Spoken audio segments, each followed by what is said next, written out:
예레미야 28장 1절에서 17절 말씀. 그 해 곧 유다 왕 시드기야가 다스리기 시작한 지 4년 다섯째 달 기브온 아술의 아들 선지자 하나냐가 여호와의 성전에서 제사장들과 모든 백성이 보는 앞에서 내게 말하여 이르되, 만군의 여호와 이스라엘의 하나님이 이같이 일러 말씀하시기를, 내가 바벨론의 왕의 몽회를 꺾었느니라. 내가 바벨론의 왕 느부갓네살이 이곳에서 빼앗아 바벨론으로 옮겨간 여호와의 성전 모든 기구를 2년 안에 다시 이곳으로 되돌려 오리라. 내가 또 유다의 왕 여호야김의 아들 여고니야와 바벨론으로 간 유다 모든 포로를 다시 이곳으로 돌아오게 하리니, 이는 내가 바벨론의 왕의 몽회를 꺾을 것임이라. 여호와의 말씀이니라 하시니라. 선지자 예레미야가 여호와의 성전에 서 있는 제사장들과 모든 백성들이 보는 앞에서 선지자 하나냐에게 말하니라. 선지자 예레미야가 말하니라. 아멘. 여호와는 이같이 하옵소서. 여호와께서 내가 예언한 말대로 이루사 여호와의 성전 기구와 모든 포로를 바벨론에서 이곳으로 되돌려 오시기를 원하노라. 그러나 너는 내가 내 귀와 모든 백성의 귀에 이르는 이 말을 잘 들으라. 나와 너 이전의 선지자들이 예로부터 많은 땅들과 큰 나라들에 대하여 전쟁과 재앙과 전염병을 예언하였느니라. 평화를 예언하는 선지자는 그 예언자의 말이 응한 후에야 그가 진실로 여호와께서 보내신 선지자로 인정받게 되리라. 선지자 하나냐가 선지자 예레미야의 목에서 몽회를 빼앗아 꺾고 모든 백성 앞에서 하나냐가 말하여 이르되, 여호와께서 이와 같이 말씀하시니라. 내가 2년 안에 모든 민족의 목에서 바벨론의 왕 느부갓네살의 몽회를 이와 같이 꺾어버리리라 하셨느니라 하매, 선지자 예레미야가 자기의 길을 가니라. 선지자 하나냐가 선지자 예레미야의 목에서 몽회를 꺾어버린 후에 여호와의 말씀이 예레미야에게 임하니라. 이르시기를, 너는 가서 하나냐에게 말하여 이르기를, 여호와의 말씀에 내가 나무 몽회들을 꺾었으나 그 대신 새 몽회들을 만들었느니라. 만군의 여호와 이스라엘의 하나님께서 이와 같이 말씀하시니라. 내가 새 몽회로 이 모든 나라의 목에 메워 바벨론의 왕 느부갓네살을 섬기게 하였으니 그들이 그를 섬기리라. 내가 들짐승도 그에게 주었느니라 하라. 선지자 예레미야가 선지자 하나냐에게 이르되, 하나냐여 들으라. 여호와께서 너를 보내지 아니하셨거늘 내가 이 백성에게 거짓을 믿게 하는도다. 그러므로 여호와께서 이와 같이 말씀하시되, 내가 너를 지면에서 제하리니 내가 여호와께 패역한 말을 하였음이라. 내가 금년에 죽으리라 하였더니 선지자 하나냐가 그 해 7째 달에 죽었더라. 아멘. 오늘 본문 중심으로 거짓 선지자를 통해 주시는 교훈이라고 하는 제목으로 말씀을 증거하도록 하겠습니다. 선지자라고 하는 이 이름은 참 복된 이름입니다. 그런데 문제는 그 앞에 거짓이라고 하는 단어가 붙어 있다고 하는 것이 참 슬픈 일이고 불행한 일이 아닐 수 없지요. 계시록 8장 10절 말씀을 보면 천사가 나팔을 부을 때 횃불같이 타오르는 큰 별이 하늘에서 떨어졌다고 했습니다.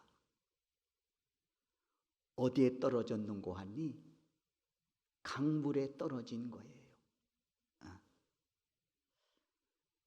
그러자 이 강물이 어떻게 변하는고 하니 쑥물이 됐다고 했습니다. 쑥물. 그리고 이 물을 마시매 많은 사람들이 죽더라. 성경 계시록에서 이 별은 주의 종을 나타날 때 쓰거든요. 그런데 횃불같이 타는 큰 별이라고 했습니다. 무엇을 의미하는지 아시겠지요? 이 횃불같이 타는 큰 별이 강에 떨어지자 3분의 1이 쑥물이 되어버리고 그 물을 먹은 많은 사람들이 죽게 되었다. 계시록 8장 10절과 11절의 말씀입니다. 오늘 거짓 선지자를 통해 주시는 교훈과 밀접하게 관계된 말씀이라 서두에 이 말씀을 소개해 드린 것입니다. 오늘 우리는 에레미야서를 읽었습니다. 에레미야는 선지자이지요. 하나님께서 말씀을 주시면 그 말씀을 가감없이 백성들에게 전달해야 할 막중한 사명을 가진 사람입니다. 이 에레미야서는 52장으로 구성이 되어 있습니다. 주된 내용은 이렇습니다. 에레미야 선지자 자신의 목에다가 멍에를 메고 이렇게 눈물로 호소합니다. 속히 악에서 돌이켜 회개하고 돌아와라. 이렇게 에레미야는 40년을 눈물로 호소합니다. 이 내용이 에레미야서의 주된 내용입니다. 이렇게 에레미야가 눈물로 40년 동안 백성들에게 회개하고 돌아오라고 외칠 때, 이때 한 거짓 선지자가 등장합니다. 오늘 본문에 보니까 그의 이름이 하나냐라고 했습니다. 이 하나냐라고 하는 이 거짓 선지자가 갑자기 등장을 해서 에레미야가 전하는 이 메시지를 반박하면서 정반대의 소리를 내어 백성들을 미혹합니다. 에레미야가 전하는 저 메시지는 다 헛소리다. 죄로 인한 징계는 없다. 오히려 하나님은 나에게 이렇게 말씀하셨다 하면서 거짓 증언을 합니다. 바벨론에게 빼앗겼던 성전 기구는 2년 안에 되찾을 것이고, 포로로 끌려갔던 사람들 역시 2년 안에 다시 조국으로 돌아오게 될 것이다 하면서 거짓 예언으로 백성들을 미혹합니다. 사실 백성들은 매일 에레미야로부터 하나님의 징계, 하나님의 심판을 말하면서 속히 회개하고 돌아오라고 하는 말을 듣다가 이 거짓 선지자가 달콤한 말로 이들을 미혹하니까 얼마나 듣기 좋았겠습니까? 그러나 분명한 것은 오늘 본문에서 말합니다. 이 하나냐는 거짓 선지자라고 말입니다. 이에 에레미야 선지자가 하나니야에게 이렇게 말하지요. 하나니야, 나도 당신의 말대로 내 나라 유다가 회복과 평화를 누구보다도 나도 원하고 있다. 그런데 진실한 예언은 뭐냐? 예언 그대로 성취됨으로 그 주인의 여부가 드러나는 것이 아니겠느냐? 과거 수많은 선지자들도 예언을 해왔는데 그 예언들이 그대로 성취됨으로써 자신들이 참 선지자임을 인정받았다고 말합니다. 이 말은 뭡니까? 내 예언은 거짓이고 절대로 그렇게 이루어지지 않을 것이라고 하는 그런 의미를 둔 말 아닙니까? 듣던 하나니야 화가 났습니다. 그래서 에레미야의 목에 걸려있던 이 나무 멍에를 꺾어버리면서 다시 뭐라고 말하는 거니? 하나님은 2년 내에 바벨론 왕이 모든 나라에게 매게 한 멍에를 꺾어버리실 것이다. 그때 우리는 잃어버렸던 성전 기구를 되찾을 것이고 포로로 끌려갔던 백성들은 다시 되돌아올 것이며 하나님께서 이 나라에 평화를 주실 것이라고 하는 또다시 거짓 예언을 합니다. 이 모습을 지켜보던 에레미야 응대하지 않고 그곳을 조용히 떠납니다. 여기서 우리는 참 선지자의 인내와 논쟁을 피하려고 하는 지혜를 엿볼 수 있습니다.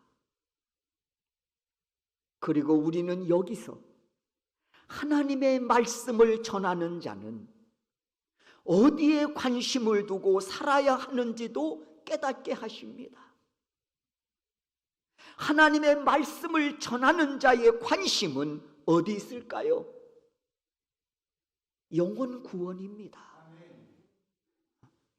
왜 에레미야가 40년 동안 눈물로 악행에서 돌이켜 회개하고 여호와께 돌아오라고 외쳤겠습니까? 영혼 구원 아닙니까? 네? 때문에 말씀을 전하는 자의 관심은 영혼 구원이지 논쟁이 주제가 돼서는 안 된다는 겁니다. 사실 논쟁이라고 하는 것 영혼 구원에 아무런 유익이 없는 것이지요. 때문에 믿음의 사람들은요 논쟁에 휘말리는 일이 없어야 하겠습니다. 지혜롭게 대처해야 한다고 하는 거예요. 여러분들도 경험하시지 않습니까? 논쟁의 결과를 통해서 얻어지는 유익이 무엇입니까? 없습니다. 그러니까 에레미야 조용히 그곳을 떠납니다. 그리고 얼마 후에 에레미야는 하나니야에게 전할 메시지를 하나님께로부터 받습니다. 에레미야야, 이 말을 하나니야에게 가서 전해라 하는 말씀을 받는 거예요. 그때 에레미야가 움직입니다. 그리고 하나니야에게 가서 전합니다. 하나니야야, 너는 하나님께서 주신 말씀을 들으라. 하나님께서 너를 언제 선지자로 세웠느냐? 세우지도 않았는데 가서 거짓 증언으로 내 백성을 미혹하다니, 이것은 하나님께 반역하는 행위이므로 금년에 내 생명을 걷어가신다고 하셨다. 좋은 말도 아니고 사실 듣기 싫은 말이잖아요.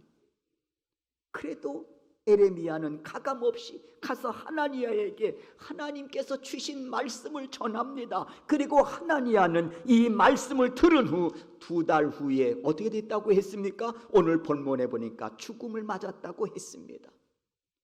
죽음으로 거짓 선지자의 입을 닫아버리신 것이지요. 사랑하는 성도 여러분, 어느 시대나 가짜는 항상 있어 왔습니다. 성경 말씀에도 알곡이 있는가 하면 반드시 가라지도 있음을 알려주십니다. 교회도 참 교회가 있는가 하면 거짓 교회도 있음을 알려주십니다. 목사도 참 목사가 있는가 하면 거짓 목사도 있음을 알려주십니다. 오늘 본문에서도 이와 관련하여 세 부류의 사람들이 있음을 우리에게 알려주고 계십니다. 참 선지자 에레미야가 있는가 하면 거짓 선지자 하나니야가 있음을 말씀하고 있습니다. 그리고 이 두 사람의 전하는 메시지를 듣고 무엇이 참이고 무엇이 거짓인지 분별해서 들어야 할 백성들이 있습니다. 참 선지자, 거짓 선지자, 이들의 말을 분별해서 들어야 할 백성들, 이 세 부류의 사람들이 오늘 본문에 등장하고 있다는 것입니다. 저는 이 세 부류의 사람들에 관해 말씀을 드리면서 오늘 우리 자신들의 신앙을 점검하고자 합니다. 첫째로 참 선지자 에레미야입니다. 에레미야에게는 붙여진 별명 하나가 있지요. 눈물의 선지자라고. 왜 눈물의 선지자라고 하는 이러한 닉네임, 이런 별칭이 붙었을까요? 하나님께로부터 말씀을 받았습니다. 회개하지 않으면 내 백성이지만 징계하시겠다고, 심판하시겠다고. 그러니 빨리 가서 저들이 악에서 돌이켜 뉘우치고 회개하고 돌아오라고 전하라. 에레미야는 이 말씀을 받고 40년을 전한 겁니다. 40년을. 그래도 누구 하나 그 메시지에 귀를 기울이지 않습니다. 오히려 피박하고 조롱하고 심지어 에레미야의 목숨까지 해하려고 달려듭니다. 이 모습을 본 에레미야는 눈에 눈물이 마를 날이 없는 거예요. 두려워서 우는 것이 아니라 심판당할 영혼들에 대한 불쌍히 여기는 마음 때문에 눈물을 흘린 거예요. 그래서 별명이 하나 붙었습니다. 눈물의 선지자라고. 정말 그리스도인들이 흘릴 눈물이 있다면 억울해서 흘리는 눈물이 아니라 영혼 불쌍히 여기는 마음으로 흘리는 그 눈물이 있어야 될 줄로 믿습니다.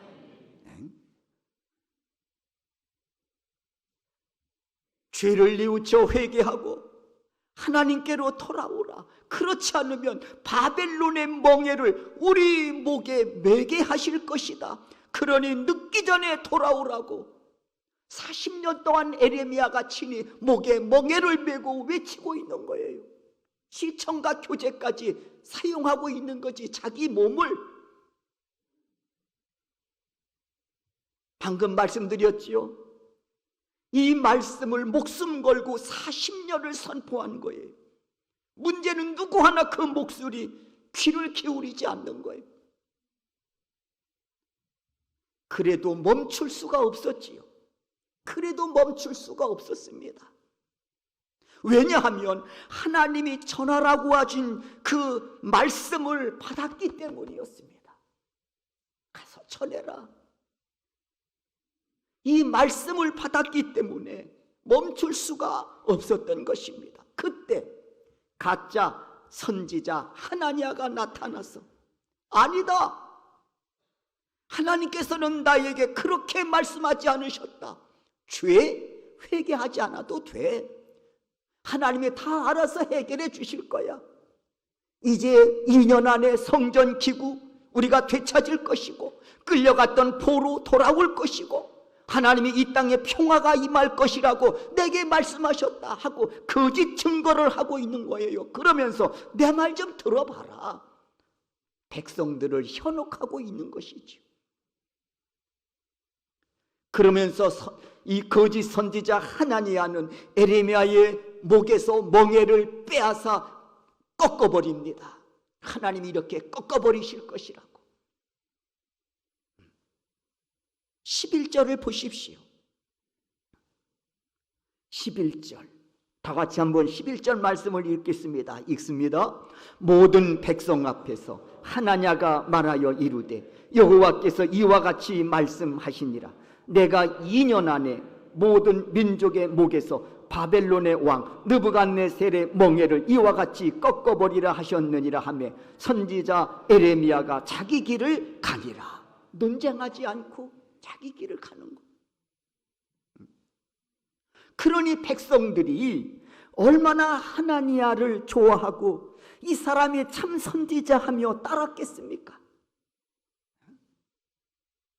40년 동안 회개하라고, 악에서 돌이켜 회개하라. 그렇다면 하나님이 심판하시고 징계하신다고 내게 말씀하셨습니다. 제발 좀 돌아오세요. 눈물 흘리며 외치는 이 에레미야 이야기를 듣다가 저거 다 헛소리다, 죄 회개하지 않아도 된다, 하나님이 다 알아서 해결해 주신다고 했다, 2년 만에 빼앗겼던 성전기구 되찾을 것이고 끌려갔던 포로 돌아올 것이고 하나님이 이 땅에 평화를 주실 것이라고 내게 말씀하셨느니라고, 이렇게 거짓 예언을 통해서 백성들을 미혹할 때 이 백성들이 얼마나 그 미혹에 귀를 기울였겠느냐 말입니다.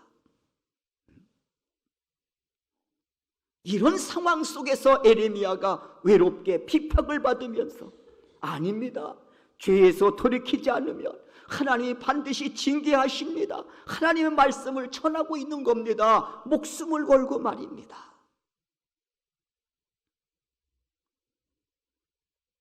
이런 저력이 어디에서 나왔을까요, 여러분?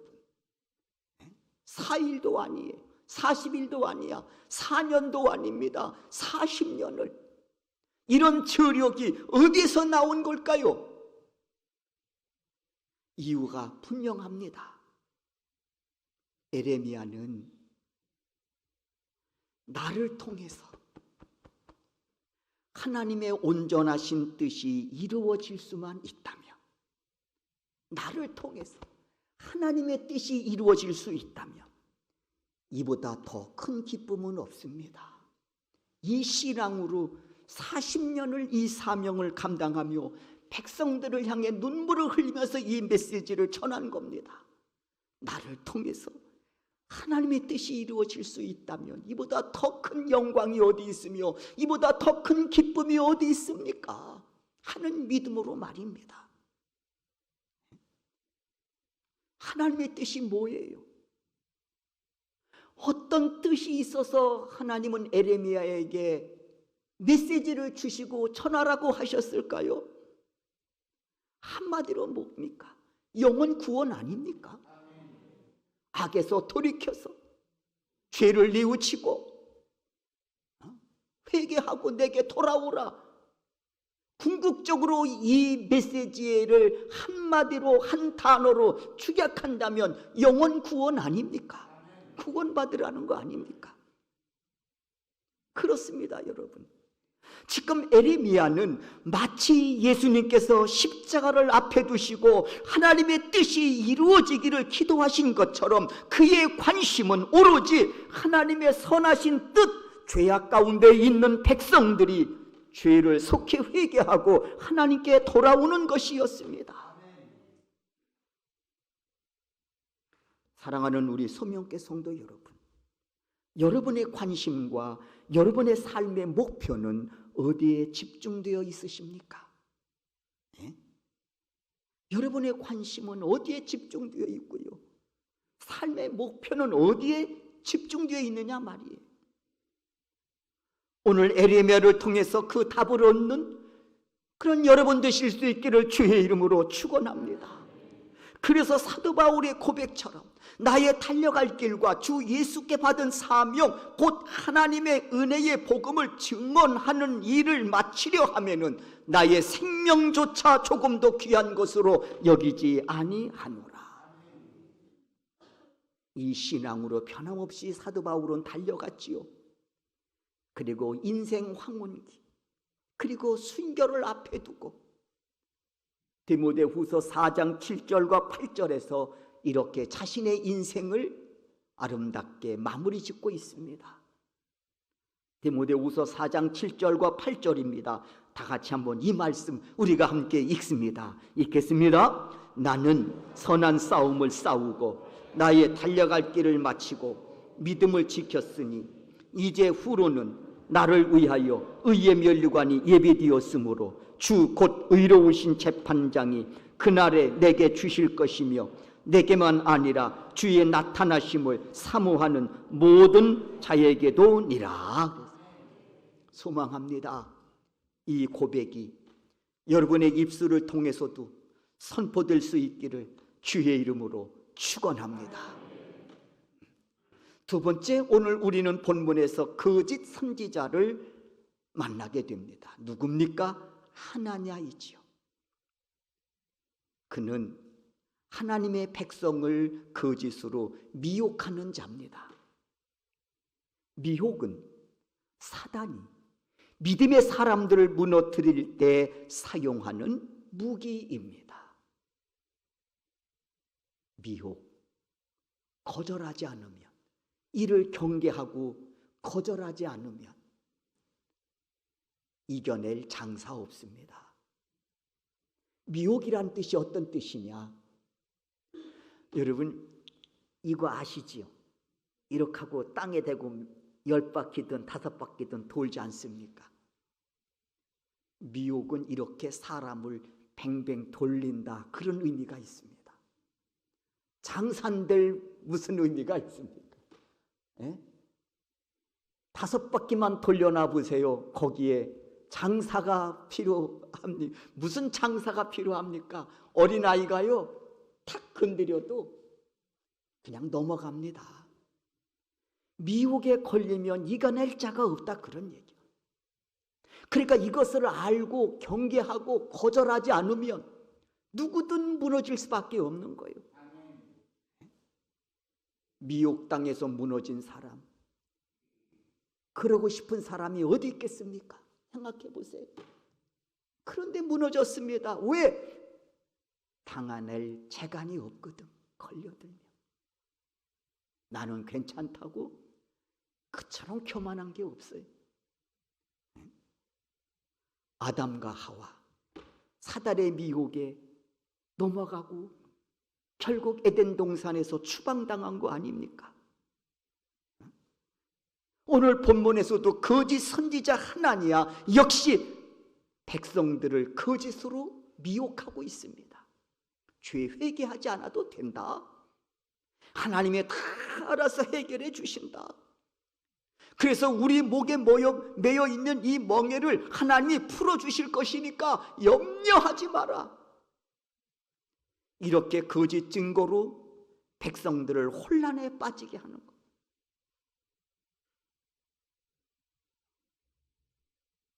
그러나 거짓 선지자 하나냐는 에레미야의 예언대로 2달 만에 비극적인 죽음을 맞습니다.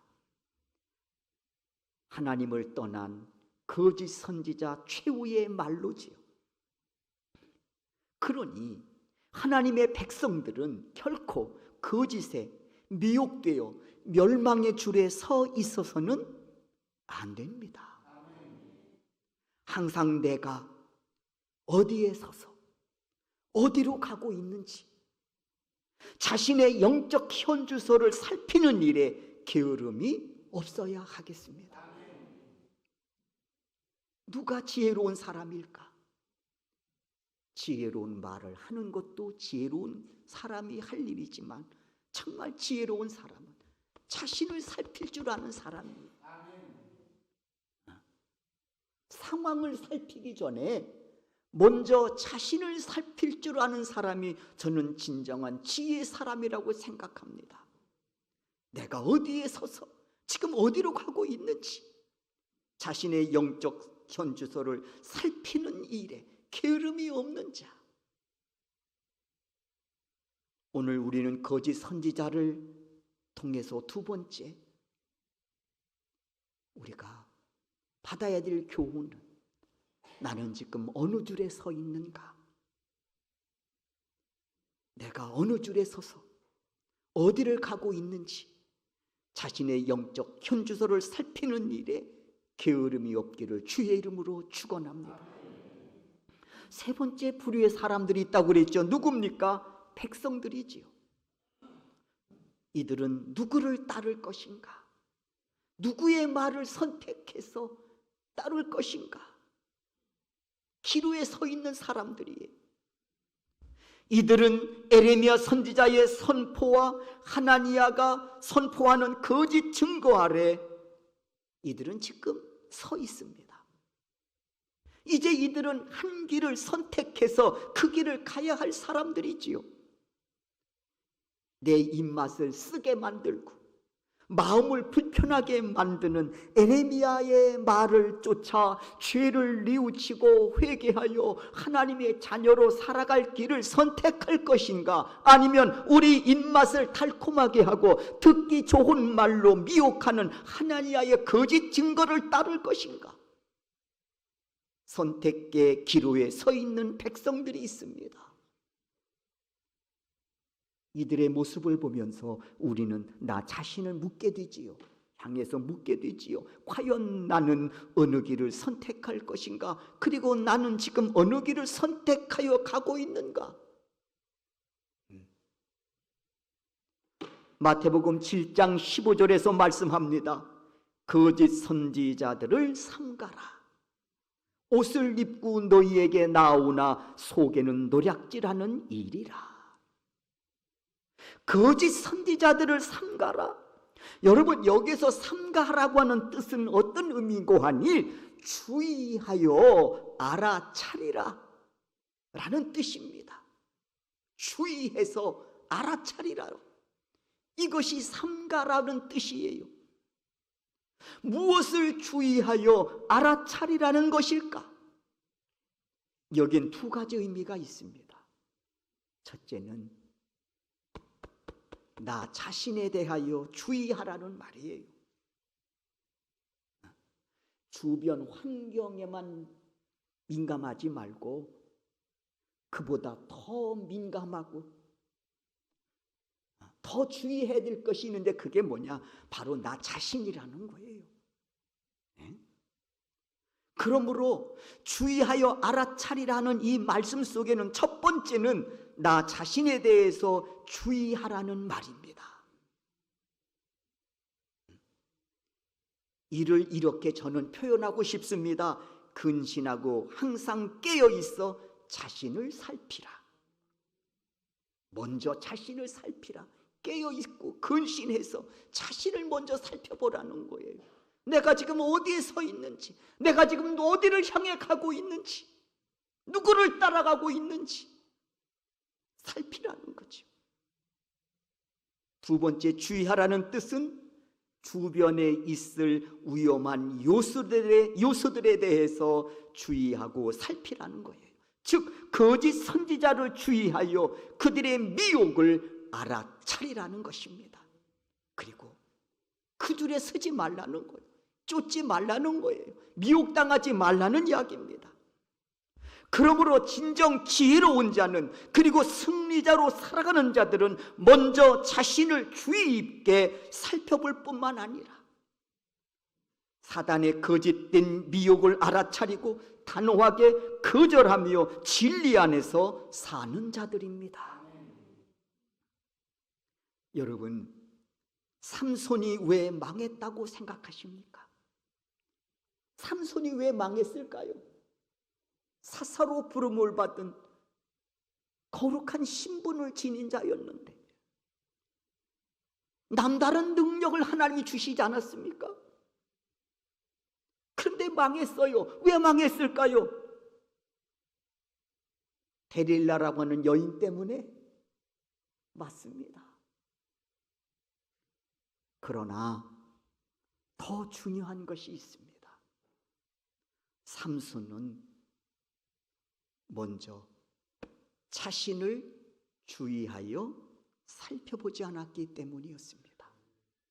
근신하고 깨어있지 못해서 망한 거지, 데릴라 때문에 망했다, 그렇게 치부해서는 안 된다는 거예요. 어리석은 사람이 하는 얘기가 있습니다. 누구 때문에? 이거는 에덴 동산에부터 시작된 거예요. 사실은 아담은 하나님은 왜 먹지 말라고 한 선악과를 먹고 불순종했냐? 그럴 때 아담이 뭐라고 말합니까? 저 여자 때문이에요.